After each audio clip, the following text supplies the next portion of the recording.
Hi everyone, welcome back my channel. ఈరోజు మనం ninth క్లాస్లో జీవశాస్త్రంలో లాస్ట్ చాప్టర్ అయిన ఆహార వనరులలో అభివృద్ధి గురించి ఈ వీడియో ద్వారా తెలుసుకోబోతున్నాము. మన శరీర అభివృద్ధికి, పెరుగుదలకు, ఆరోగ్యానికి అవసరమయ్యే అన్ని పిండి పదార్థాలు, మాంసకృత్తులు, కొవ్వులు, విటమిన్లు, ఖనిజ లవణాలను ఆహారం సరఫరా చేస్తుంది.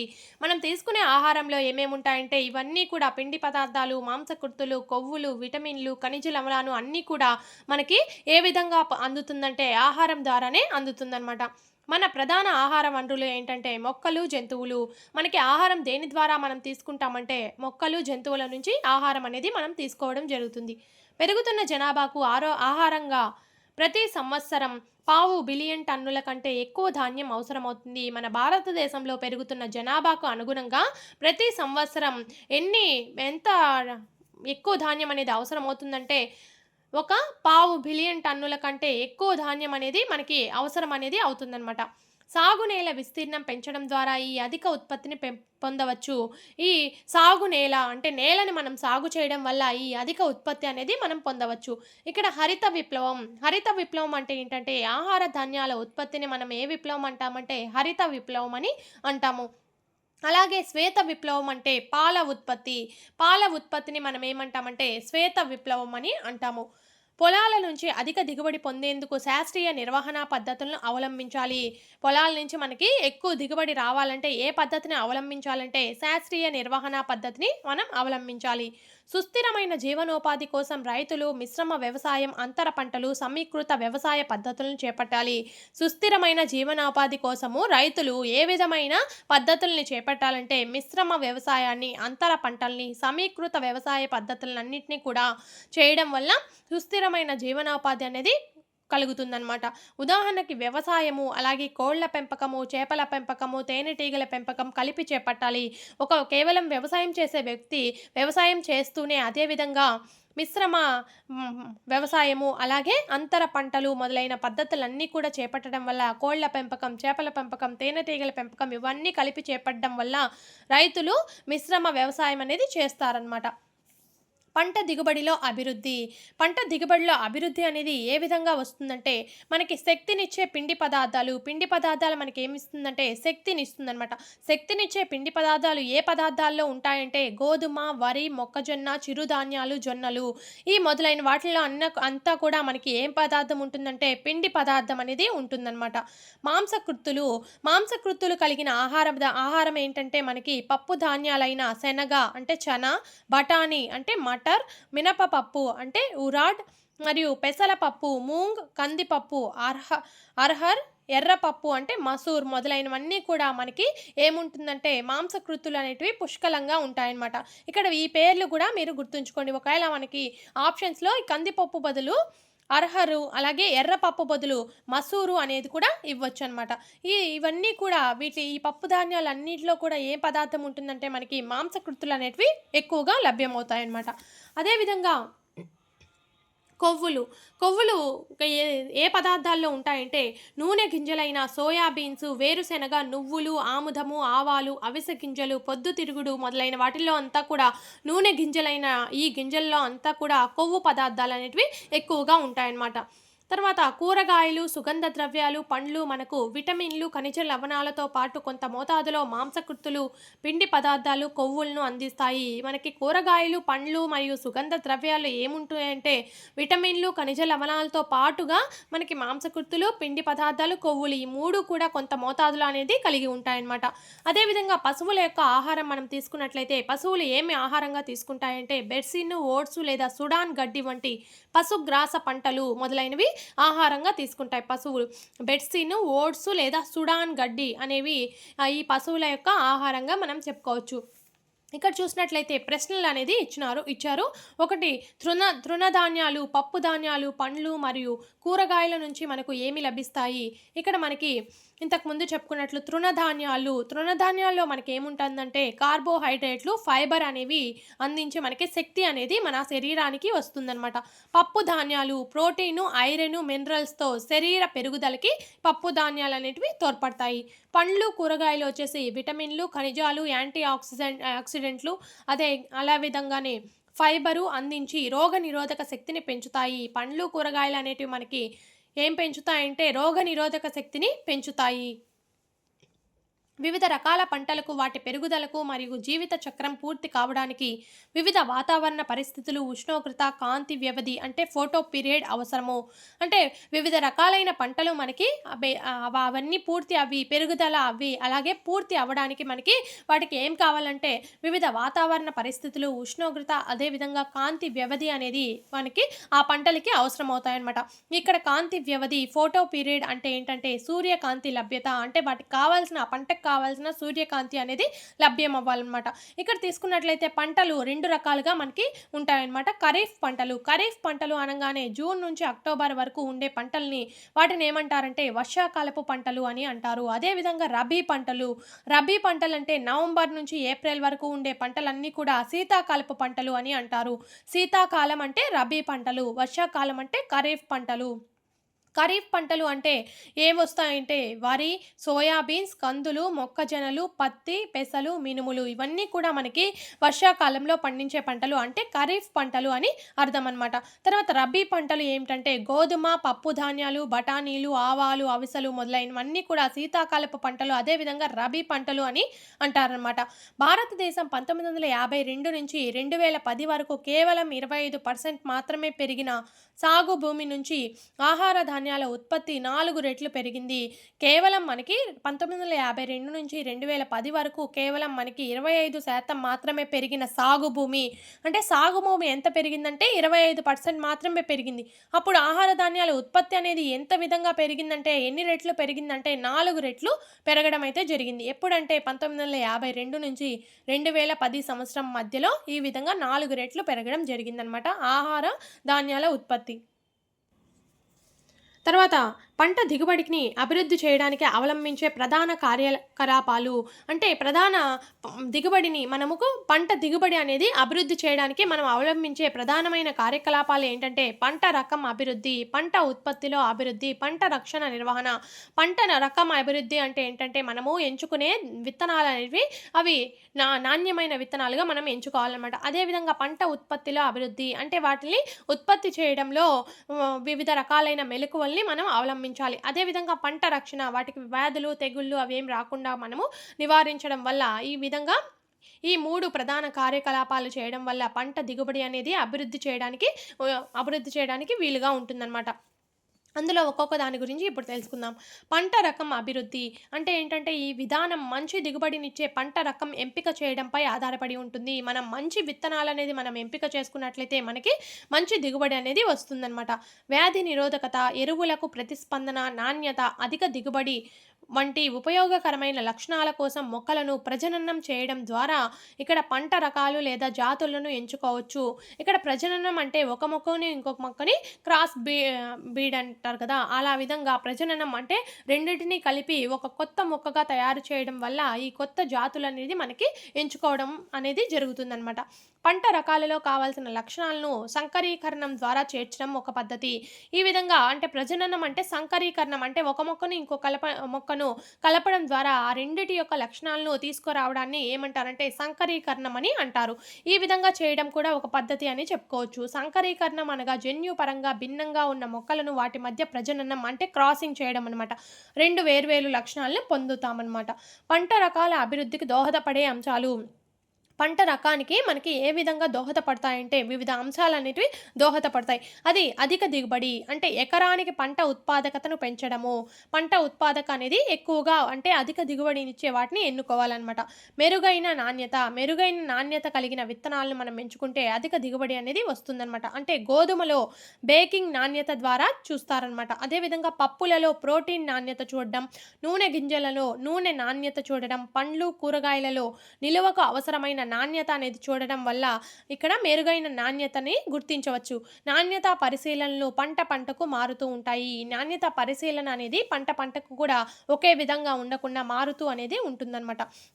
జీవ సంబంధిత నిరోధకత అంటే నిరోధకత అంటే జీవ సంబంధమైనది అంటే వ్యాధులు, కీటకాలు, నెమటోడ్స్ వంటి నిర్జీవ సంబంధమైనవి. అదేవిధంగా కరువు, కరువు కాటకాలు, లవణీయత, నీరు నిలిచి ఉండడము, ఉష్ణోగ్రత, చలి, మంచు వంటి ఇవన్నీ కూడా నిర్జీవ సంబంధమైనవి. జీవ సంబంధమైనవంటే వ్యాధులు, కీటకాలు, నెమటోడ్స్ అనేవి జీవ సంబంధమైనవి.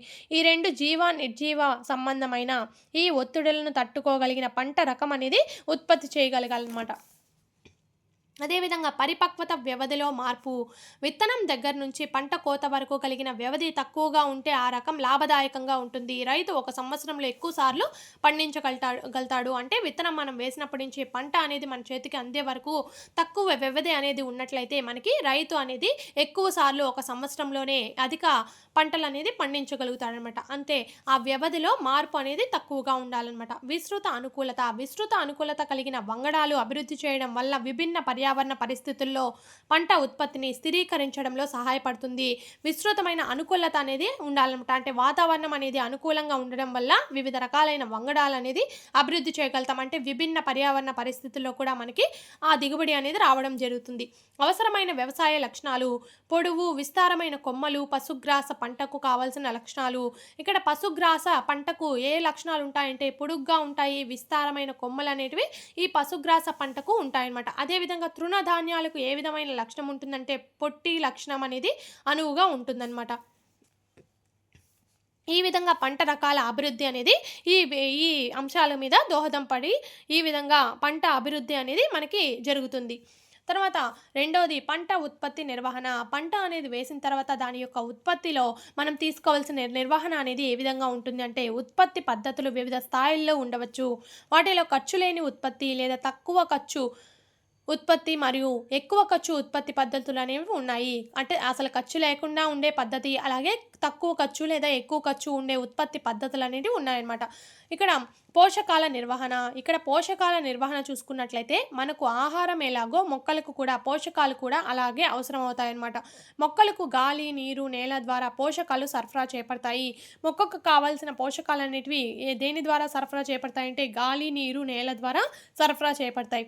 గాలి ద్వారా ఏం సరఫరా అవుతుందంటే కార్బను మరియు ఆక్సిజన్ను సరఫరా చేయబడుతుంది మొక్కలకి. అదేవిధంగా నీటి ద్వారా ఏం తీసుకుంటాయంటే మొక్కలు హైడ్రోజన్ని అలాగే ఆక్సిజన్ని తీసుకోవడం జరుగుతుంది. నేల ద్వారా 13 పోషకాలను సరఫరా చేస్తుంది. నేల ద్వారా 13 పోషకాలు అనేటివి మొక్కలు తీసుకోవడం జరుగుతుందన్నమాట. ఈ పోషకాలు కొన్ని అధిక మోతాదులో అవసరమవుతాయి. వీటిని స్థూల పోషకాలు అంటారు. ఈ విధంగా మొక్కలకు కావాల్సిన పోషకాలు అనేటివి ఎక్కువ మోతాదులో కానీ అవసరమైతే వాటిని ఏమంటారంటే స్థూల పోషకాలు అని అంటారు. అదేవిధంగా తక్కువ మోతాదులో అవసరమైతే ఆ పోషకాలను ఏమంటారంటే సూక్ష్మ పోషకాలు అంటారు. ఇది మొక్కకి కావాల్సిన పోషకాలు అనమాట. ఆ మొక్కకి ఎక్కువ మోతాదులో కావాల్సి ఉంటే పోషకాలు అవి స్థూల పోషకాలు, తక్కువ మోతాదులో పోషకాలు ఉన్నట్లయితే దాన్ని సూక్ష్మ పోషకాలు అని అంటారనమాట. అదేవిధంగా వనరులు మనం తీసుకున్నట్లయితే గాలి నుంచి కార్బన్, ఆక్సిజన్, నీరు నుంచి హైడ్రోజన్, ఆక్సిజన్ వస్తుంది. నేల నుంచి 13 రకాలైన పోషకాలు అందబడుతుంది అని చెప్పాం కాబట్టి దాంట్లో స్థూల పోషకాలు, సూక్ష్మ పోషకాలుగా విభజించబడి ఉంటుంది. స్థూల అంటే ఎక్కువగా తీసుకునే మోతాదులో తీసుకునే పోషకాలు, సూక్ష్మ అంటే తక్కువ మోతాదులో తీసుకునే పోషకాలు. ఇక్కడ నేల నుంచి ఎక్కువ మోతాదులో ఏం తీసుకుంటుందంటే నైట్రోజను, భాస్వరము, పొటాషియము, కాల్షియము, మెగ్నీషియము, గంధకం అవన్నీ కూడా నేల నుంచి మొక్కలకు అందబడుతుంది. అదేవిధంగా సూక్ష్మ పోషకాలు అంటే తక్కువ మోతాదులో ఏం తీసుకుంటుందంటే మొక్క ఇనుము, మాంగనీసు, బోరాను, జింకు, రాగి, మాలిబ్డినం, క్లోరిన్ ఇవన్నీ కూడా మనకి సూక్ష్మ పోషకాలు అనేటివి నేల నుంచి మొక్కలకి అందజేయబడుతుందన్నమాట. ఈ పోషకాల లోపం మొక్కలలో ప్రత్యుత్పత్తి, పెరుగుదల మరియు వ్యాధులకు గురి కావడం వంటి శరీర ధర్మ ప్రక్రియలను ప్రభావితం చేస్తాయి. ఈ పోషకాలు అనేటివి సరిగా అందకపోవడం వల్ల మొక్కలలో ప్రత్యుత్పత్తి అనేది సరిగ్గా జరగకుండా అదేవిధంగా వివిధ రకాలైన వ్యాధులకు అనేది గురి అవ్వడం జరుగుతుందన్నమాట. నేలలో ఈ పోషకాల పెరుగుదల కోసం సేంద్రియ మరియు రసాయన ఎరువుల రూపంలో సరఫరా చేయడం ద్వారా నేలను సుసంపన్నం చేయవచ్చు. అంటే నేలకు ఈ పోషకాలు అనేటివి ఏ విధంగా మనం సుసంపన్నం చేయొచ్చు అంటే మనము సేంద్రియ పద్ధతి ద్వారా అదేవిధంగా రసాయన ఎరువుల వాడకం ద్వారా కూడా మనకి నేలలో ఈ పోషకాలన్నీ కూడా మనం అందజేయవచ్చు అనమాట. సేంద్రియ ఎరువులు అంటే ఏంటంటే అధిక పరిమాణంలో కర్బన పదార్థాలు కలిగి ఉంటుంది. సేంద్రియ ఎరువులో ఎక్కువ ఏ పదార్థం ఉంటుందంటే కర్బన పదార్థాలు అనేది కలిగి ఉంటుంది. సేంద్రియ ఎరువులను జంతువుల విసర్జక పదార్థాలు, మొక్కల భాగాలు కుళ్ళిపోవడం ద్వారా తయారు చేస్తారు. అంటే న్యాచురల్గా తయారు చేసే ఎరువుల్ని సేంద్రియ ఎరువులు అంటారు. అంటే జంతువుల విసర్జ పదార్థాలు అదేవిధంగా మొక్కలు భాగాలు అనేటివి కుళ్ళిపోవడం వల్ల ఏర్పడిన ఎరువుల్ని సేంద్రియ ఎరువులు అని అంటారు. దీనిలో ఏవి ఎక్కువగా ఉంటుందంటే కర్బన పదార్థాలు ఎక్కువ మోతాదులో ఉంటుంది. సేంద్రియ పదార్థం నేల స్థితిగతులను పెంచుతుంది. ఇది ఇసుక నేలలో నీటి నిల్వ సామర్థ్యం పెంచుతుంది. అదేవిధంగా బంకమట్టి నేలలో పెద్ద మొత్తంలో ఉన్న సేంద్రియ పదార్థాలు అధికంగా ఉన్న నీటిని తొలగించి నీరు నిలపకుండా చేస్తుంది. నీరు అనేది ఎక్కువగా అక్కడే ఉండకుండా నిలపకుండా చేస్తుందన్నమాట. అదేవిధంగా సేంద్రియ పదార్థం అనేది నేల యొక్క స్థితిగతులను మార్చడం అనేది పెంచడం అనేది జరుగుతుంది. జీవ వ్యర్థాలను ఉపయోగించడం కూడా వ్యవసాయ వ్యర్థాలలో పునశ్చక్రీకరణం చేయడమే. ఈ విధంగా జీవుల యొక్క వ్యర్థాలను ఉపయోగించడం కూడా వ్యవసాయ వ్యర్థాలను పునశ్చక్రీయం అంటే మరలా తిరిగి ఉపయోగించడం అనేది ఉంటుందన్నమాట.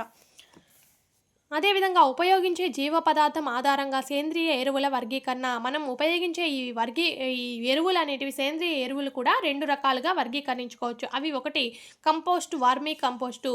ఈ కంపోస్ట్, వర్మీ కంపోస్ట్ అంటే ఏంటంటే పశువుల విసర్జక పదార్థాలు, కూరగాయల వ్యర్థాలు, జంతువుల వ్యర్థాలు, గృహ వ్యర్థాలు, మురుగు వ్యర్థాలు, గడ్డి నిర్మూలింపబడిన కలుపు మొక్కలు మొదలైనవన్నీ కూడా వాటిని ఒక గుంటలో వేసి కుళ్ళింప చేయడాన్ని మనం ఏమంటారంటే కంపోస్టింగ్ అని అంటారు.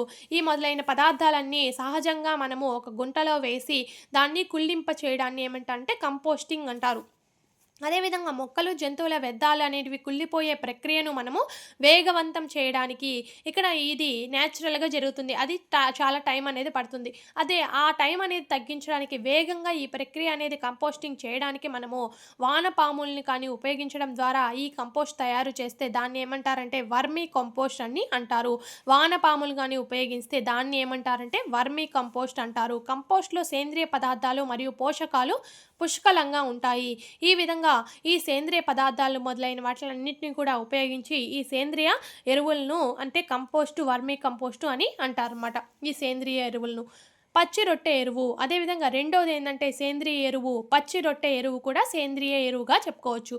పంట వేయడానికి ముందు జనుము, గోరుచిక్కుడు వంటి కొన్ని మొక్కలను పెంచి వాటిని దున్నడం ద్వారా మట్టిలో కలుపుతారు. మొదట వ్యవసాయం అనేది చేసేటప్పుడు ఏదైనా ఒక పంట వేసేటప్పుడు ముందుగా జనుము లేదా గోరుచిక్కుడు పంటను అనేది పండించి ఆ మొక్కలను పండించిన తర్వాత ఆ మొక్కలతో పాటి మనము నేల దున్నడం ద్వారా ఆ మట్టిలో ఆ మొక్కలను కలపడం వల్ల కూడా అది ఒక ఎరువులాగా ఉపయోగపడుతుంది అనమాట. దీన్ని ఏమంటారంటే పచ్చి రొట్ట ఎరువు అని అంటారు. ఈ పచ్చని మొక్కలు ఎరువుగా మారి నత్రజని, భాస్వరంలో భూసారాన్ని పెంచడంలో సహాయపడుతుంది. ఈ విధంగా ఈ మొక్కలు అనేటివి నత్రజనిని, భాస్వరంలో ఎక్కువగా ఉండి భూమి యొక్క సారాన్ని పెంచడానికి ఉపయోగపడుతుంది. అదేవిధంగా రసాయనిక ఎరువులు తీసుకున్నట్లయితే వాణిజ్యపరంగా ఉత్పత్తి చేయబడిన మొక్కల పోషకాలను రసాయన ఎరువులు అంటారు. అంటే వాణిజ్యపరంగా అంటే మానవులు తయారు చేసిన మొదలైన పోషకాలను ఉపయోగించి రసాయనిక ఎరువులు అనేది తయారు చేయడం అనేది జరుగుతుంది. ఈ ఎరువులు నత్రజని, భాస్వరం, పొటాషియంను సరఫరా చేస్తుంది. సేంద్రియ ఎరువుల్లో ఎక్కువ ఏముంటుందంటే కర్బన పదార్థాలు అనేవి ఉంటాయి. రసాయనిక ఎరువుల్లో ఎక్కువ నత్రజని, భాస్వరం, పొటాషియం అనేది ఎక్కువ సరఫరా చేయబడుతుంది. ఈ అధిక ఎరువులు నీటి కాలుష్యాన్ని దారితీస్తాయి. ఈ విధంగా రసాయనిక ఎరువులు అనేవి ఎక్కువగా ఉపయోగించడం వల్ల నీటి కాలుష్యం అనేది దారితీస్తుంది. తర్వాత క్వశ్చన్స్ అనేది ఇచ్చున్నారు. నేల సారాన్ని పరిరక్షించడంలో సేంద్రియ ఎరువులు, రసాయనిక ఎరువుల వినియోగాన్ని పోల్చండి. నేల సారాన్ని పరిరక్షించడంలో సేంద్రియ ఎరువులు దీర్ఘకాలికంగా నేల ఆరోగ్యాన్ని మెరుగుపరుస్తాయి, సూక్ష్మజీవులను పెంచుతాయి. ఇక్కడ మనకి సేంద్రియ ఎరువులు ఉపయోగించడం వల్ల ఏం జరుగుతుందంటే నేల యొక్క ఆరోగ్యం అనేది బాగుంటుంది. అదేవిధంగా సూక్ష్మజీవులను అనేది పెంచుతుందన్నమాట. నీటిని నిలుపుకునే సామర్థ్యాన్ని పెంచుతాయి, నేల నిర్మాణాన్ని మెరుగుపరుస్తాయి.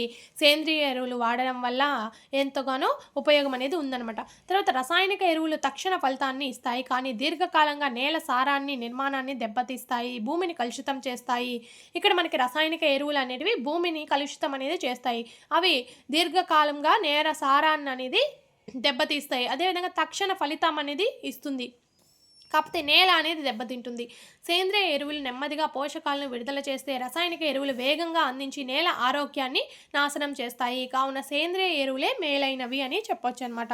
సేంద్రియ వ్యవసాయం అంటే ఏంటంటే సేంద్రియ వ్యవసాయం అనేది రసాయనిక ఎరువులు, కలుపు సంహారకాలు, పురుగు మందులు మొదలైన రసాయనాలు కనిష్టంగా లేదా ఉపయోగించకుండా మరియు సేంద్రియ ఎరువు గరిష్ట వాడకం, పునఃవలయీకరించబడిన వ్యవసాయ వ్యర్థాలు, జీవ ఎరువుల తయారీలో నీలి ఆకుపచ్చ శైవలాల వర్ధనం వంటి జీవకారకాల వినియోగం, ధాన్యం నిల్వ చేయడానికి వేప ఆకులు లేదా పసుపు వంటి వాటిని జీవనాశకాలుగా ఉపయోగించడం, ఆరోగ్యకరమైన పంట అంటే మిశ్రమ పంటలు, అంతర పంటలు, పంట మార్పిడి మొదలైన విధానాలతో చేసే వ్యవసాయాన్ని ఏమంటారంటే సేంద్రియ వ్యవసాయం అని అంటారు. అంటే ఇక్కడ కూడా రసాయనిక ఎరువులు అనేటివి ఉపయోగించకుండా కేవలం సేంద్రియ పదార్థాలతో చేసే వ్యవసాయాన్ని ఏమంటారంటే సేంద్రియ వ్యవసాయం అని అంటారు.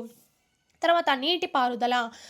నీటిపారుదల కూడా మొక్కల పెరుగుదలకి ఎంతగానో ఉపయోగపడుతుంది. భారతదేశంలో అత్యధిక వ్యవసాయం అనేది వర్షాధారంగా ఉంటుంది. చాలా ప్రాంతాలలో పంట దిగుబడి సకాలంలో వచ్చే ఋతుపవనాలు మరియు సరైన వర్షపాత వ్యాప్తి మీద ఆధారపడి ఉంటుంది. చాలా ప్రదేశాలలో మనకి వర్షపాత వ్యాప్తి మీదే మనకి పంటలు అనేటివి ఆధారపడి ఉంటాయి. వ్యవసాయ భూములకు నీటి సరఫరా చేయడానికి అనేక నీటిపారుదల పద్ధతులను అవలంబించారు. వ్యవసాయ భూములకు వివిధ రకాలైన పద్ధతుల్లో నీటి సరఫరా అనేది చేస్తూ ఉన్నారన్నమాట. వీటిలో ముఖ్యంగా తీసుకున్నట్లయితే బావులు, చెరువులు, నదులు మరియు బావులు, కాలువలు, నదులు మరియు చెరువులు మొదలైన వాటి వల్ల కూడా నీటి పారుదల అనేది వ్యవసాయ భూములకు అందించబడుతుంది. బావులు తీసుకున్నట్లయితే మనకి 2 రకాలైన బావులు చెప్పొచ్చు. తవ్విన బావులు, గొట్టపు బావులు. గొట్టపు బావులు, తవ్విన బావులు అనేటివి 2 రకాలుగా బావులు అనేటివి చెప్పొచ్చు. తవ్విన బావులలో నీరు కలిగి ఉండే పొరల నుంచి సేకరిస్తారు. తవ్విన బావిలో నీరు అనేది ఎక్కడ వస్తుందంటే పొరల నుంచి నీరు అనేది ఉత్పత్తి అనేది అవుతుందన్నమాట. గొట్టపు బావులలో నీటిని లోతైన పొరల నుంచి సేకరిస్తారు. గొట్టపు బావుల్లో నీరు అనేది లోతుగా ఉంటుంది. లోతైన పొరల నుంచి సేకరించడం జరుగుతుంది. అదేవిధంగా కాలువలు 1 లేదా అంతకంటే ఎక్కువ జలాశయాల నుంచి లేదా నదుల నుంచి నీటిని పొందుతాయి. ఈ కాలువలు అనేటివి 1 లేదా అంతకంటే ఎక్కువ జలాశయాల నుంచి లేదా నదుల నుంచి నీరు అనేది ఈ కాలువల్లోనికి వస్తుందన్నమాట.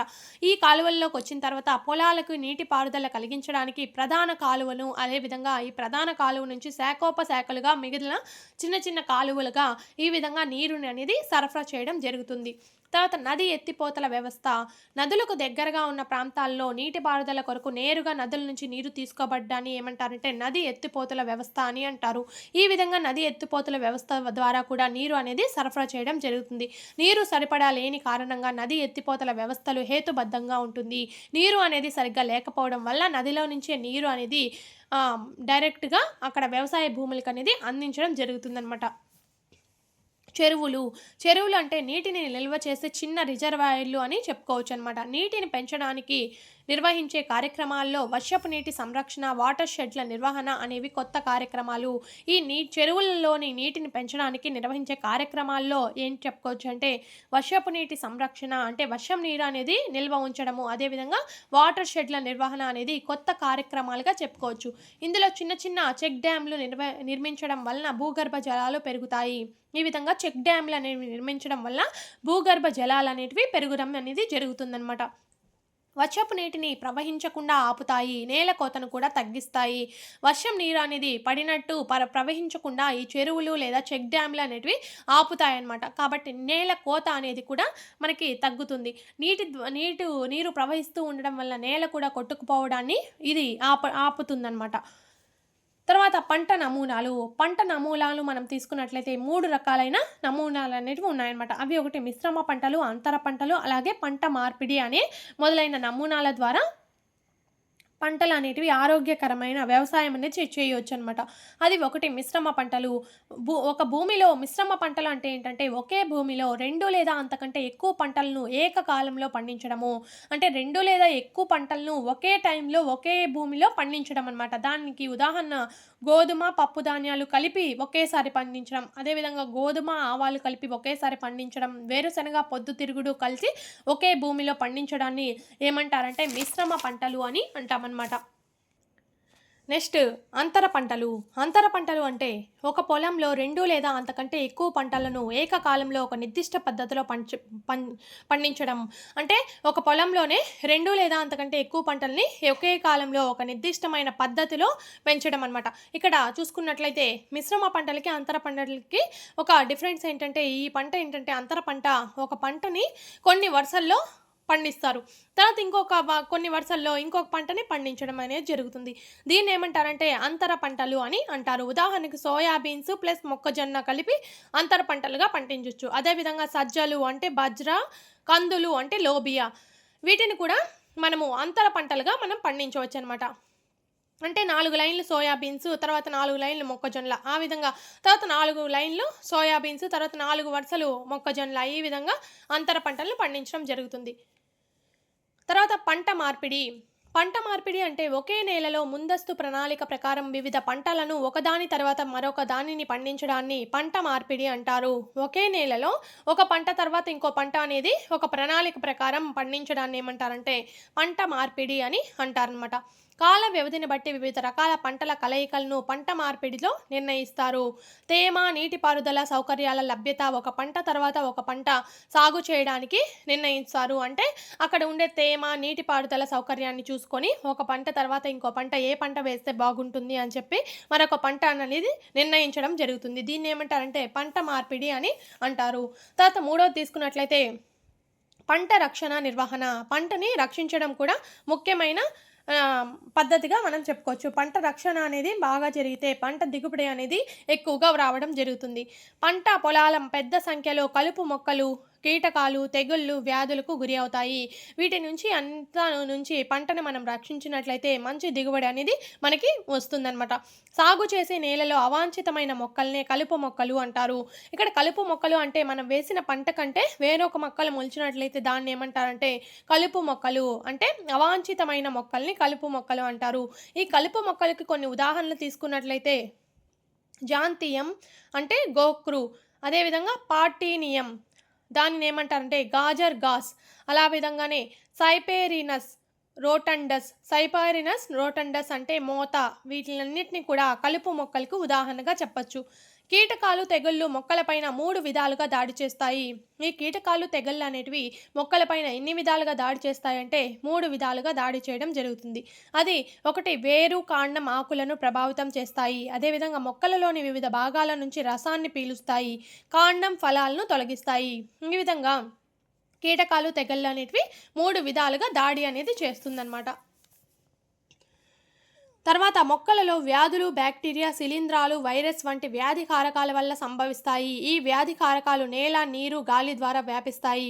బ్యాక్టీరియా, శిలీంధ్రాలు, వైరస్ వంటి వాటి వల్ల వ్యాధులు అనేటివి వ్యాప్తి చెందుతాయి. అవి వేటిల ద్వారా వ్యాప్తి చెందుతాయంటే నీరు, గాలి, నేల ద్వారా ఈ వైరస్లు అనేటివి మొక్కలకి అంటుకుంటాయి అన్నమాట. దాని ద్వారా వివిధ రకాలైన వ్యాధులు అనేటివి అవ్వడం జరుగుతుంది మొక్కలు.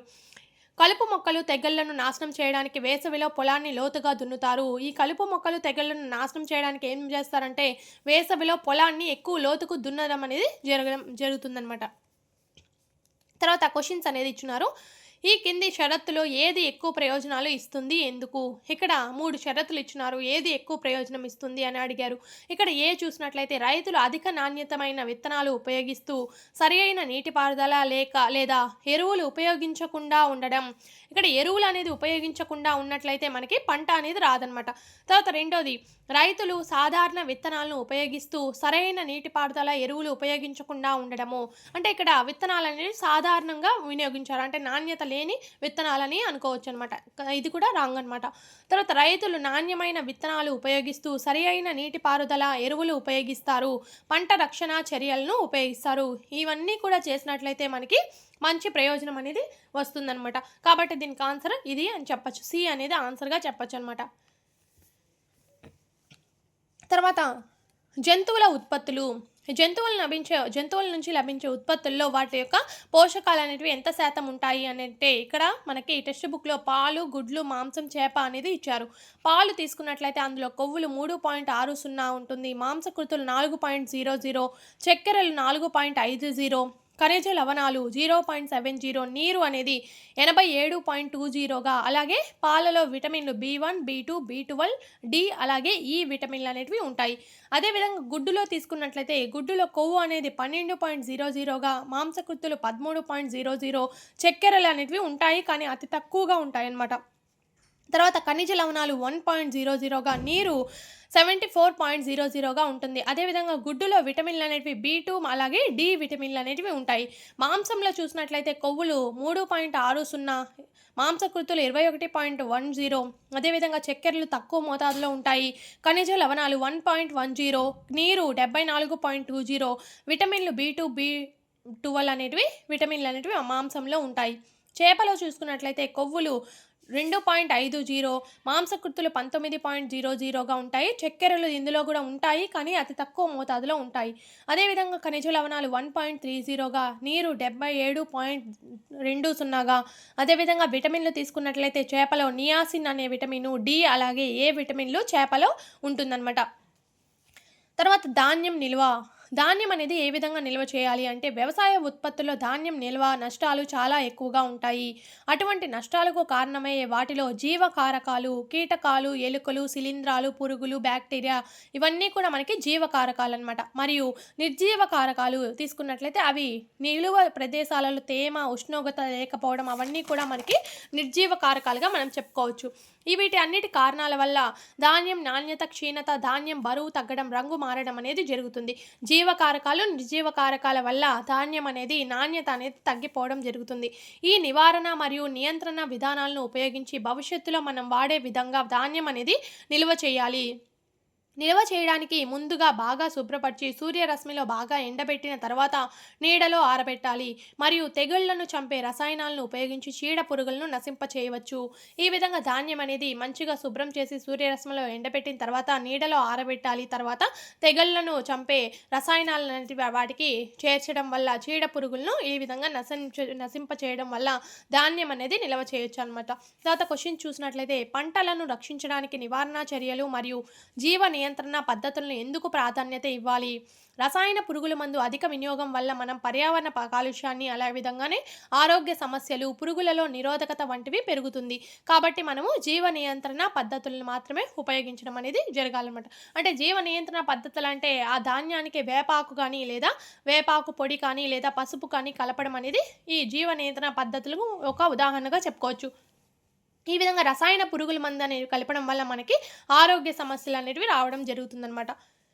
నిల్వ సమయంలో ధాన్యాల నష్టాలకు ఏ కారకాలు కారణం కావచ్చు? ఏ కారకాలు కారణమవుతాయి ధాన్యాల నష్టం జరగడానికంటే? జీవకారకాలు, అజీవకారకాలు. జీవకారకాలు ఏంటంటే కీటకాలు, ఎలుకలు, పక్షులు, శిలీంధ్రాలు, బ్యాక్టీరియాలు అనేటివి జీవకారకాలుగా చెప్పుకోవచ్చు. అజీవకారకాలు అంటే అధిక తేమ, అధిక ఉష్ణోగ్రత, సరైన వెంటిలేషన్ లేకపోవడం వల్ల కూడా ధాన్యం అనేది నష్టం అనేది జరుగుతుంది. తర్వాత పశు సంవర్ధనం అంటే రైతులు ఈ వ్యవసాయంతో పాటుగానే ఆవులు, మేకలు, చేపల పెంపకం ఇవన్నీ కూడా చేయడం వల్ల కూడా అధిక దిగుబడి అనేది రావడం జరుగుతుంది. కాబట్టి పశు సంవర్ధనం అంటే శాస్త్రీయమైన పశుగణ ప్రజననం అంటే పశువుల్ని పెంచడం అనమాట. దీనిలో పోషణ, ప్రజననము, వ్యాధి నియంత్రణ వంటి వివిధ అంశాలు అనేటివి ఉంటాయి. జంతు ఆధారిత వ్యవసాయంలో పశువులు, మేకలు, గొర్రెలు, కోళ్లు, చేపల పెంపకం అనేది ఉంటుంది. పాలు, గుడ్లు, మాంసం జనాభా పెరిగే కొద్దీ వీటి యొక్క గిరాకీ అనేది పెరుగుతూ ఉందన్నమాట. పశువుల పెంపకం చూసుకున్నట్లయితే, పశువుల పెంపకం 2 ప్రయోజనాల కోసం జరుగుతుంది. ఒకటి పాలు మరియు వ్యవసాయ కూలీలు లేకుండా వ్యవసాయ పనులైన దున్నడము, నీరు పెట్టడము మరియు వస్తువుల యొక్క రవాణా కోసము 2 విధాలైన ప్రయోజనాల కోసం జరుగుతుందన్నమాట. భారతీయ పశువులు తీసుకున్నట్లయితే 2 వేరువేరు జాతులకు చెందినవి. మన భారతీయ పశువులు ఎన్ని జాతులు అంటే 2 జాతులుగా చెందినవన్నమాట. అవి ఒకటి బాస్ ఇండికస్ ఆవులు, బాస్ బూబాలిస్ గేదెలు. ఇవి 2 కూడా భారతీయ పశువుల జాతికి సంబంధించినవి. పాలను ఉత్పత్తి చేసే ఆడ పశువులను ఏమంటామంటే మనము పాడి పశువులు, వాటిని డైరీ జంతువులు అని కూడా అంటారు. పాలను ఉత్పత్తి చేసే ఆడ పశువులను ఏమంటామంటే పాడి పశువులు అని అంటాము. వ్యవసాయ పనులకు ఉపయోగించే వాటిని ఏమంటారంటే మెట్ట జంతువులు అంటారు. మన పాలకు మాత్రం ఉపయోగించే వాటిని పాడి పశువులు అని, అలాగే వ్యవసాయ పనులకు అంటే దున్నడము మరియు వస్తువుల యొక్క రవాణా చేయడానికి ఉపయోగించే పశువులను ఏమంటామంటే మెట్ట జంతువులు అని అంటామన్నమాట. పాల ఉత్పత్తి కొంతవరకు పాలిచ్చే కాలం పైన ఆధారపడి ఉంటుంది. అంటే పాలిచ్చే కాలం అంటే ఏంటంటే దూడ పుట్టిన సమయంలో పైన ఆధారపడి ఉంటుంది. అంటే దూడ పుట్టిన తర్వాత పాల ఉత్పత్తి కాలం అనేది అని అర్థం. అంటే దూడ పుట్టిన తర్వాత ఉత్పత్తి అయ్యే పాల కాలం అని అర్థం అనమాట. విదేశీ జాతులు ఎక్కువ కాలం పాలిచ్చే పశువులు. అన్య దేశము అంటే వేరే దేశము విదేశీ జాతులు అవి పశువులు అనేటివి ఎక్కువ పాలు అనేది ఇస్తుందన్నమాట. ఎక్కువ కాలం పాలిస్తాయి. వాటికి ఉదాహరణ ఏంటంటే జెర్సీ మరియు బ్రౌన్ స్విస్ అనే జాతులు ఎక్కువ కాలం పాలు అనేది ఇవ్వడం జరుగుతుందన్నమాట. అవి విదేశీ జాతులుగా చెప్పుకోవచ్చు. మన స్థానిక జాతులకు ఉదాహరణగా రెడ్ సింధీ, సాహివాల్ అనేవి జాతులు అనేటివి వ్యాధులకు అద్భుతమైన నిరోధకతను చూపుతాయి. అంటే వ్యాధులకు నిరోధకత అనేది అద్భుతంగా చూపుతాయి అన్నమాట స్థానిక జాతులు. కావాల్సిన 2 లక్షణాలతో ఈ జంతువులను పొందడానికి ఈ రెండిటిని పరప్రజననం చేయవచ్చు. ఈ విధంగా పాలు ఎక్కువ కాలం పాలివ్వాలి. అదేవిధంగా వ్యాధులకు అద్భుతమైన నిరోధకత ఉండాలి. ఈ 2 లక్షణాలు ఉండాలంటే ఈ 2 లక్షణ జాతులకు కలిపిన పశువులకి ప్రజననం చేయడం వల్ల అంటే క్రాసింగ్ చేయడం వల్ల మంచి రెండిటిలో ఉన్న లక్షణాలనేటివి పొందవచ్చనమాట. తర్వాత పశువులు ప్రశ్నలు చూసినట్లయితే పశువుల జాతులను మెరుగుపరచడానికి సాధారణంగా ఏ పద్ధతిని ఉపయోగిస్తారు? ఎందుకు? ఇక్కడ క్వెషన్ చూసినట్లయితే పశువుల జాతులను మెరుగుపరచడానికి మనము ఏ పద్ధతి ఉపయోగిస్తాము అంటే ఆ రెండిటి లక్షణాలు మనం పొందడానికి క్రాస్ బ్రీడింగ్ అనేది మనం చేయాలి. అంటే సంకర జాతి పెంపకం అనేది చేయడం వల్ల రెండిటి యొక్క లక్షణాలు అనేది మనం పొందవచ్చు. ఎందుకంటే అధిక పాల ఉత్పత్తి వంటి మంచి లక్షణాలను స్థానిక జాతుల వ్యాధి నిరోధకతను కలిపి కొత్త మెరుగైన జాతిని మనం సృష్టించవచ్చు. ఈ విధంగా చేయడం వల్ల ఈ పద్ధతి వల్ల మనకి 2 విధాలైన 2 జాతుల్లో ఉండే లక్షణాలు అనేటివి మనం పొందవచ్చు అనమాట. మురికి వదులుగా ఉన్న రోమాలను తొలగించడానికి ఈ జంతువులలో క్రమం తప్పకుండా బ్రషింగ్ అనేది అవసరము. మురిగ్గా వదులుగా ఉన్న రోమాలు అనేటివి తీయడానికి ఏమి అవసరం అంటే బ్రషింగ్ అనేది అవసరం అన్నమాట. తర్వాత పాడి జంతువులకు ఆహార అవసరాలు 2 రకాలు. ఈ పాడి జంతువులకు ఆహార అవసరాలనేవి 2 రకాలుగా చేయొచ్చు అనమాట. అవి ఒకటి నిర్వహణ అవసరము. నిర్వహణ అవసరం అంటే ఇది జంతువుల ఆరోగ్యకరమైన జీవితాన్ని గడపడానికి అవసరమైన జీవితము. అవి ఆరోగ్యంగా ఉండడానికి మనం అందించే ఆహారము నిర్వహణ అవసరంకి ఉపయోగపడుతుంది. అదేవిధంగా రెండవది పాల ఉత్పత్తికి కావాల్సిన ఆహారము. పాలు అనేది ఎక్కువగా ఉత్పత్తి కావడానికి ఇచ్చే ఆహారాన్ని పాలు ఉత్పత్తి కావాల్సిన ఆహారము అంటారు. ఇది పశువులకు పాలు ఇచ్చే సమయంలో పాల ఉత్పత్తికి అందించే ఆహారాన్ని ఈ విధంగా 2 రకాలమైన ఆహారం అనేది అందించడం జరుగుతుంది. పశుగ్రాసంలో ఉండే పదార్థాలు పశువులు తినే పశుగ్రాసంలో ఉండే పదార్థాలు ఏంటంటే రఫేజెస్ అంటే ఎక్కువ పీచు పదార్థాలు అనేది ఉంటుంది. అదేవిధంగా గాఢత కలిగి ఉండే పదార్థాలు తక్కువ పీచు పదార్థాలు ఉండి సాపేక్షంగా అధిక స్థాయిల్లో ప్రోటీన్లు ఇతర పోషకాలు అనేటివి ఉంటాయి. ఈ విధంగా పశుగ్రాసంలో ఉండే పదార్థాలు ఏంటంటే రఫేజెస్ అలాగే తక్కువ పీచు పదార్థాలు ఉండి గాఢత ఎక్కువ కలిగి ఉండే పదార్థాలు అదేవిధంగా సాపేక్ష అధిక స్థాయిలో ప్రోటీన్లు అదేవిధంగా ఇతర పోషకాలు అనేటివి పశుగ్రాసంలో ఉంటాయన్నమాట.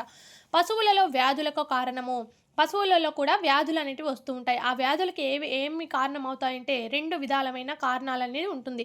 ఒకటి బాహ్య పరాన్న జీవులు, రెండవది అంతర పరాన్న జీవులు. ఈ బాహ్య పరాన్న జీవులు అంటే చర్మం పైన నివసిస్తాయి. అంటే ఇవి చర్మ వ్యాధుల్ని కలిగిస్తాయి అన్నమాట. ఈ బాహ్య పరాన్న జీవులు అనేటివి బయట వైపు చర్మం పైన నివసిస్తూ ఉంటాయి.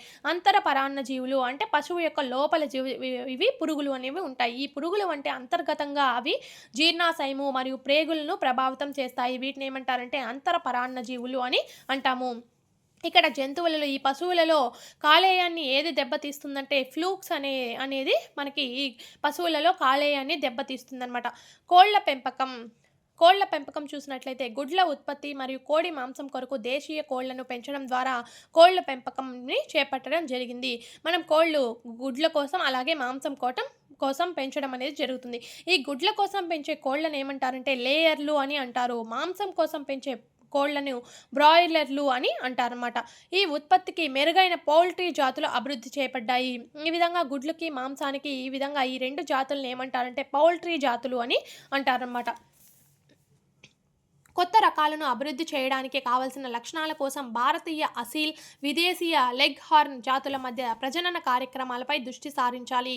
కొత్త రకాలైన లక్షణాలు అనేటివి మనకు అభివృద్ధి చేయాలంటే ఏం చేయాలంటే రెండిటికి ప్రజననం అనేది చేయాలి. అంటే క్రాసింగ్ చేయడం వల్ల కొత్త లక్షణాలు అనేవి ఉత్పత్తి అవుతాయి. అది మన భారతీయ జాతి కోళ్ల జాతి ఏంటంటే అసీల్ అనమాట. విదేశీ జాతి కోడి ఏంటంటే లెగ్ హార్న్ అనేది విదేశీ జాతి అనమాట. ఈ విధంగా ప్రజననం చేయడం వల్ల ఎక్కువ సంఖ్యలో నాణ్యమైన కోడి పిల్లలు అనేవి రావడం జరుగుతుంది. వాణిజ్యపరంగా కోడి పిల్లల ఉత్పత్తి కోసం మరుగుజ్జు బ్రాయిలర్ తల్లి అనేది ఉంటుంది. అదేవిధంగా వేసవి అనుకూలన సామర్థ్యం అధిక ఉష్ణోగ్రతను తట్టుకోవడం అనేది ఉంటుంది. అదేవిధంగా కనిష్ట నిర్వహణ అవసరాలు వ్యవసాయ ఉప ఉత్పత్తుల నుంచి తయారు చేయబడిన మరింత పీచుతో కూడిన చౌక ఆహారాన్ని ఉపయోగించుకునే సామర్థ్యంతో గుడ్లు పెట్టే పక్షి పరిమాణంలో తగ్గింపు ఈ విధమైన లాభాలు అనేటివి ఉంటాయన్నమాట. గుడ్డు మరియు బ్రాయిలర్ ఉత్పత్తి మంచి పెరుగుదల రేటు మేతను సమర్థవంతంగా తీసుకోవడం కోసం బ్రాయిలర్ కోళ్లను విటమిన్లు అధికంగా ఉన్న అనుబంధ ఆహారాన్ని అందిస్తారు. బ్రాయిలర్ని మాంసం కోసం పెంచుతారు కాబట్టి ఈ బ్రాయిలర్ కోళ్ళకి ఎక్కువ విటమిన్లు ఉండే ఆహారాన్ని అనేది అందించడం జరుగుతుంది. ఈ పౌల్ట్రీ పక్షులు మెరుగైన ఉత్పత్తులకు మంచి నిర్వహణ పద్ధతులు ముఖ్యమైనవి. వీటి నిర్వహణ అనేది మంచిగా జరిగినట్లయితే వాటి యొక్క మాంసం కూడా వాటి యొక్క ఉత్పత్తులు కూడా మంచిగా ఉంటుందన్నమాట. బ్రాయిలర్‌లను పెంచే ప్రదేశము, పోషణ, పర్యావరణ అవసరాలు గుడ్లు పెట్టే పక్షులకు కొంత భిన్నంగా ఉంటాయి. ఈ గుడ్లు పెట్టే పక్షుల కంటే కూడా ఈ బ్రాయిలర్‌లు అనేటివి యొక్క పోషణ, పర్యావరణము అలాగే అవసరాలనేటివి కూడా భిన్నంగా ఉండడం జరుగుతుందనమాట. బ్రాయిలర్‌లకు ఇచ్చే రోజువారీ ఆహారంలో ఎక్కువ ప్రోటీన్‌లతో తగినంత కొవ్వుతో కూడి ఉంటుంది. వీటి యొక్క మాంసం అనేది ఉపయోగించుకుంటాం కాబట్టి వీటికి ఆహారంలో ఏమిస్తారంటే ఎక్కువ ప్రోటీన్‌లు అలాగే కొవ్వులతో కూడిన ఆహారం అనేది ఇవ్వడం జరుగుతుంది. పౌల్ట్రీ ఆహారంలో విటమిన్ ఏ, విటమిన్ కే స్థాయిలు ఎక్కువగా ఉంచబడతాయి. ఈ పౌల్ట్రీ పక్షులకి ఆహారంలో ఏమి ఎక్కువగా ఉంటుందంటే విటమిన్ ఏ, విటమిన్ కే అనే స్థాయిలు అనేటివి ఎక్కువగా ఉంటుందన్నమాట. ఇక్కడ క్వెషన్స్ చూసుకున్నట్లయితే బ్రాయిలర్లు, లేయర్ల మధ్య మరియు వాటి నిర్వహణ. ఇక్కడ బ్రాయిలర్లు, లేయర్లకి వాటి యొక్క నిర్వహణ చూసినట్లయితే బ్రాయిలర్లకు వేగవంతమైన పెరుగుదలకు అధిక ప్రోటీన్లు, క్రొవ్వులతో కూడిన ఆహారాన్ని, తక్కువ స్థలం, ఎక్కువ లైటింగ్ అవసరం కాగా, లేయర్లకు గుడ్ల ఉత్పత్తికి అవసరమైన కాల్షియం, విటమిన్లను అధికంగా ఉండే సమతుల్య ఆహారము, స్థిరమైన లైటింగు, అదేవిధంగా తక్కువ సాంద్రతతో ఎక్కువ స్థలం, ప్రశాంతమైన వాతావరణం అవసరము. ఇది బ్రాయిలర్ల కంటే ఒత్తిడికి ఎక్కువగా సున్నితంగా ఉంటాయి. ఇక్కడ లేయర్లు అనేటివి ఒత్తిడి ఎక్కువగా లేకుండా సున్నితంగా అనేది ఉంటుందన్నమాట.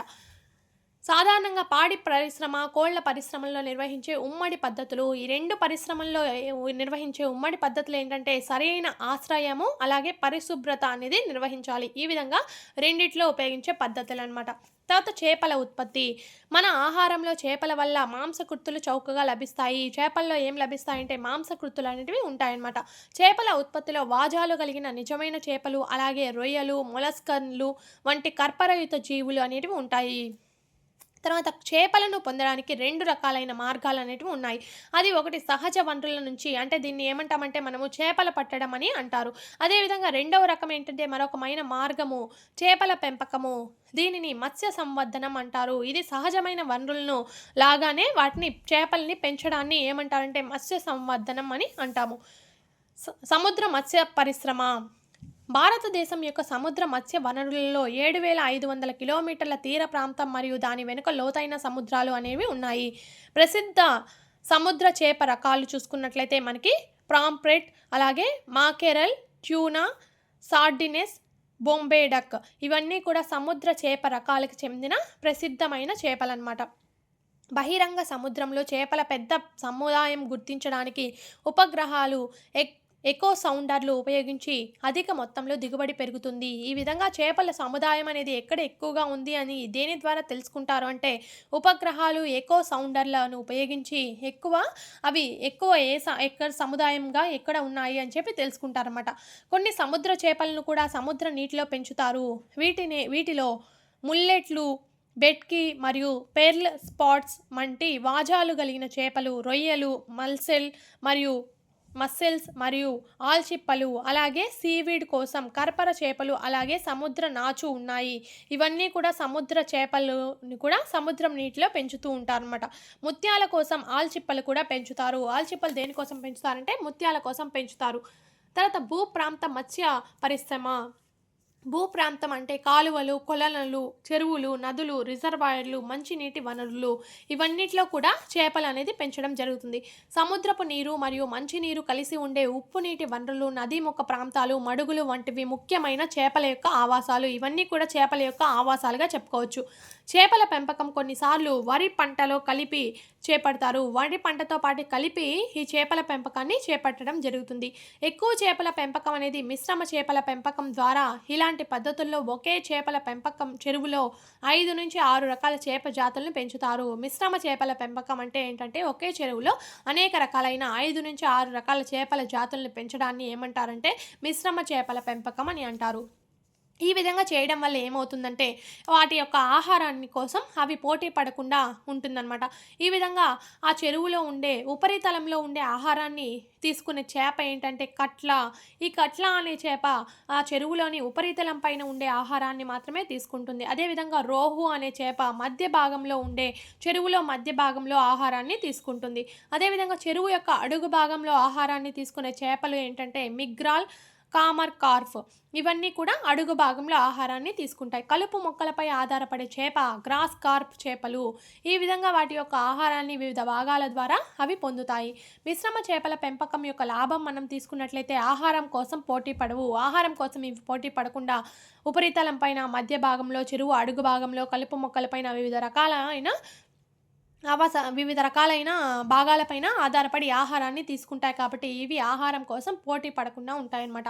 అదేవిధంగా మిశ్రమ చేపల పెంపకం వల్ల నష్టం కూడా ఉంది, అంటే సమస్య కూడా ఉంది. ఏంటంటే చేపలన్నీ వర్షాకాలంలోనే గుడ్లు పెడతాయి కాబట్టి ఇది ఒక సమస్యగా మనం చెప్పుకోవచ్చు. మంచి నాణ్యత కలిగిన చేప విత్తనాల కోసం హార్మోన్ల ప్రేరణను ఉపయోగించి చేపలను పెంచడానికి మార్గాలు కనుగొనబడ్డాయి. ఈ చేపల అంటే మంచి నాణ్యత అయిన చేపల యొక్క గుడ్ల కోసం ఏం చేస్తారంటే హార్మోన్ల ప్రేరణను ఉపయోగించడం జరుగుతుంది. ఇక్కడ చేపలు అనేటివి ఎలా లభిస్తాయి? 2 రకాలుగా లభిస్తాయి. సహజ వనరుల నుంచి చేపలు పట్టడము, చేపల పెంపకం ద్వారా చేపలు మనకి లభిస్తాయి. ఇక్కడ మిశ్రమ చేపల పెంపకం ద్వారా కలిగే ప్రయోజనాలు. ఇక్కడ ఇందాక చెప్పుకున్నట్లు మిశ్రమ చేపల పెంపకం ద్వారా అవి ఏం జరుగుతుందంటే చేపల దిగుబడి అనేది గణనీయంగా పెరుగుతుంది. ఎందుకంటే వేర్వేరు జాతులు చెరువులలో అన్ని ప్రాంతాలలో, అంటే పైన, ఉపరితలం పైన, మధ్యలో, అడుగు భాగంలో లభించే ఆహారాన్ని వినియోగించుకుంటాయి. కాబట్టి ఆహారం కోసం అవి పోటీ పడవు. దీనివల్ల వనరులు అనేవి సద్వినియోగం అనేది జరుగుతుందన్నమాట. తర్వాత తేనెటీగల పెంపకం. తేనెటీగలను కూడా పెంచడం వల్ల వివిధ రకాలైన వ్యవసాయము, తేనెటీగల పెంపకం వల్ల కూడా ఎక్కువ దిగుబడి అనేది వస్తుందన్నమాట. తేనెను విస్తృతంగా వినియోగిస్తున్నందువలన తేనెటీగల పెంపకం అనేది వ్యవసాయ పరిశ్రమగా మారింది. తేనెటీగల పెంపకం అనేది ఏ పరిశ్రమగా చెప్పుకోవచ్చు అంటే వ్యవసాయ పరిశ్రమగా మనం చెప్పుకోవచ్చు.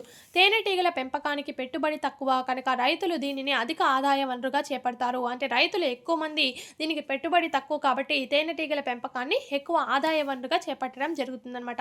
తేనెతో పాటుగా తేనె తుట్టలోని మైనం కూడా వివిధ రకాలైన మందుల తయారీలో ఉపయోగిస్తారు. తేనె తీసేసిన తర్వాత తేనె పట్టులో ఉండే మైనాన్ని కూడా వివిధ రకాలైన ఔషధాల తయారీలో ఉపయోగించడం జరుగుతుందన్నమాట. వాణిజ్యపరంగా తేనె ఉత్పత్తికి ఎపిస్ సిరాన్ ఇండికా అనేది సాధారణంగా దీన్ని ఏమంటారంటే ఇండియన్ బీ అంటారు. వాణిజ్యపరంగా ఎక్కువ తేనె అనేది ఉత్పత్తి కావడానికి ఏ తేనెటీగ అనేది ఉపయోగపడుతుందంటే ఎపిస్ సిరానా ఇండికా. దీన్ని ఏమంటారంటే ఇండియన్ బీ అని కూడా దీనికి పేరు అనమాట. అదేవిధంగా ఏ డోక్సేటా, రాక్ బీ మరియు ఏ ఫ్లోరియా మరియు లిటిల్ బీ అనేటివి కూడా తేనెకు ఉత్పత్తికి ఉపయోగించడం జరుగుతుంది. ఇటాలియన్ రకానికి చెందిన తేనెటీగ ఏంటంటే ఏ మెల్లిఫెరా అనేది ఏ రకానికి చెందిన తేనెటీగ అంటే ఇటాలియన్ రకానికి చెందిన తేనెటీగ అనమాట. ఇది అధికంగా వాణిజ్యపరంగా తేనె ఉత్పత్తికి అధికంగా ఈ జాతిని ఉపయోగిస్తారు. అధికంగా తేనె ఉత్పత్తికి ఏ జాతిని, ఇటాలియన్ రకానికి చెందిన ఏ జాతిని ఉపయోగిస్తారంటే ఏ మెల్లిఫెరా అనేది ఉపయోగించడం జరుగుతుంది. ఇటాలియన్ తేనెటీగకు తేనెను అధికంగా స్వీకరించే సామర్థ్యం అనేది ఉంటుంది కాబట్టి ఇవి ఎక్కువగా ఉపయోగిస్తారు. అదేవిధంగా ఇవి తక్కువగా కూడా కుడతాయన్నమాట. తేనె ఉత్పత్తికి తేనె పట్టు, తేనె గూడుని ఏర్పాటు చేస్తారు. తేనె అనేది ఉత్పత్తి కావడానికి తేనె పట్టును అనేది ఏర్పాటు చేయడం జరుగుతుంది. దీన్నే తేనె గూడు అని కూడా అంటారు. తేనె యొక్క విలువ, అలాగే నాణ్యత, దాని రుచి, అందుబాటులో ఉండే పచ్చిక బయళ్ళు, పువ్వుల రకాలు, పువ్వుల యొక్క పుప్పొడి రేణువులు, మకరంద సేకరణ పైన ఆధారపడి ఉంటుంది. ఆ తేనె యొక్క విలువ అలాగే నాణ్యత అనేది దేని మీద ఆధారపడి ఉంటుందంటే ఆ చుట్టుపక్కల ఉండే పచ్చిక బయళ్ళు, పువ్వుల యొక్క రకాలు, పువ్వులలోని పుప్పొడి రేణువులు, మకరంద సేకరణ పైన ఆధారపడి ఉంటుంది ఆ తేనె యొక్క నాణ్యత అనేది. తర్వాత క్వశ్చన్స్ చూసినట్లయితే తేనెను ఉత్పత్తి చేయడానికి ఉండవలసిన లక్షణాలు. తేనెను ఉత్పత్తి చేయడానికి ఏం లక్షణాలు ఉండాలి అంటే వాటికి అధిక తేనె దిగుబడి అనేది ఉండాలి, వ్యాధి నిరోధకత, అదేవిధంగా తక్కువ కుట్టే తత్వం అనేది ఉండాలి, ఎక్కువ కాలం తేనె పట్టులో ఉండడము మరియు మంచి సంతానోత్పత్తి లక్షణాలు అనేటివి ఉండాలి. ఇవన్నీ లక్షణాలు అనేటివి ఉండడం వల్ల తేనెను ఉత్పత్తి చేయడానికి ఈ లక్షణాలు అనేది ఎక్కువగా ఉపయోగపడుతుందన్నమాట. కాబట్టి ఇంతటితో ఈ చాప్టర్ అనేది కంప్లీట్ అయిపోయింది. టోటల్గా 9th క్లాస్ జీవశాస్త్రం అనేది మనకి టోటల్గా కంప్లీట్ చేసుకున్నాం. జీవశాస్త్రంలో 3 లెసన్స్ అనేటివి ఉన్నాయన్నమాట. తర్వాత నెక్స్ట్ చాప్టర్ అనేది ఫిజిక్స్కి సంబంధించి 9th చాప్టర్ అనేది నెక్స్ట్ వీడియో ద్వారా తెలుసుకుందాం. మొత్తము లెసన్ అనేది మీరు చదివి అర్థం చేసుకోవడం వల్ల, మీకు నేను చెప్తూ ఉండడం వల్ల మీకు మీకు తెలిసిన పాయింట్స్ అనేటివి మీరు నోట్ చేసుకొని చదవడం వల్ల కూడా చాలా యూజ్ అనేది ఉంటుంది. మొన్న జరిగిన టెట్‌లు మీరు చూసుకున్నట్లయితే మీరు గమనించే ఉంటారు. ఇప్పుడు క్వెషన్ అడిగి ఆప్షన్ అనేది మనం గుర్తించేటట్టు కాకుండా మొత్తం మనకి సబ్జెక్ట్ అనేది మనకి తెలిసి ఉంటేనే మనకి ఆన్సర్ పెట్టే విధంగా మనకి ఎగ్జామ్ అయితే ఇవ్వడం జరుగుతుంది. కాబట్టి టెట్‌ని ఆధారంగానే డీఎస్సీ కూడా ఉంటుంది. కాబట్టి మనం ఏం చేయాలంటే అన్ని సబ్జెక్టులకు సంబంధించిన బిట్స్ కాకుండా వాటికి సంబంధించిన టెక్స్ట్ బుక్ చదివి వాటికి సంబంధించిన నాలెడ్జ్ అనేది మనకి తెలుసుకోగలిగి ఉన్నట్లయితే మనం ఆ క్వెషన్ అనేది చదివి వాటిల్లో సంబంధించినది, సంబంధం లేనిది ఆ విధంగా మనకి కన్‌ఫ్యూజ్ చేస్తున్నట్లు ఆప్షన్స్ అనేది ఇస్తున్నారు. కాబట్టి అవన్నీ మనము క్లారిటీగా మనం చదివి అర్థం చేసుకోగలగాలి అంటే మనకి ఈ సబ్జెక్ట్ మీద గ్రిప్ అనేది ఉండాలి. కాబట్టి మొత్తము మనము చదివినట్లయితేనే మనం వాటికి ఆన్సర్ అనేది పెట్టగలుగుతాము. కాబట్టి అన్ని లెసన్స్ అనేటివి తప్పకుండా చదవాలనమాట. ఈ వీడియో కనుక మీకు నచ్చినట్లయితే లైక్ చేసి అలాగే షేర్ చేయండి. మరిన్ని ఇలాంటి వీడియోస్ కోసం నా ఛానల్‌ని సబ్స్క్రైబ్ చేసుకోండి. Thank you for watching.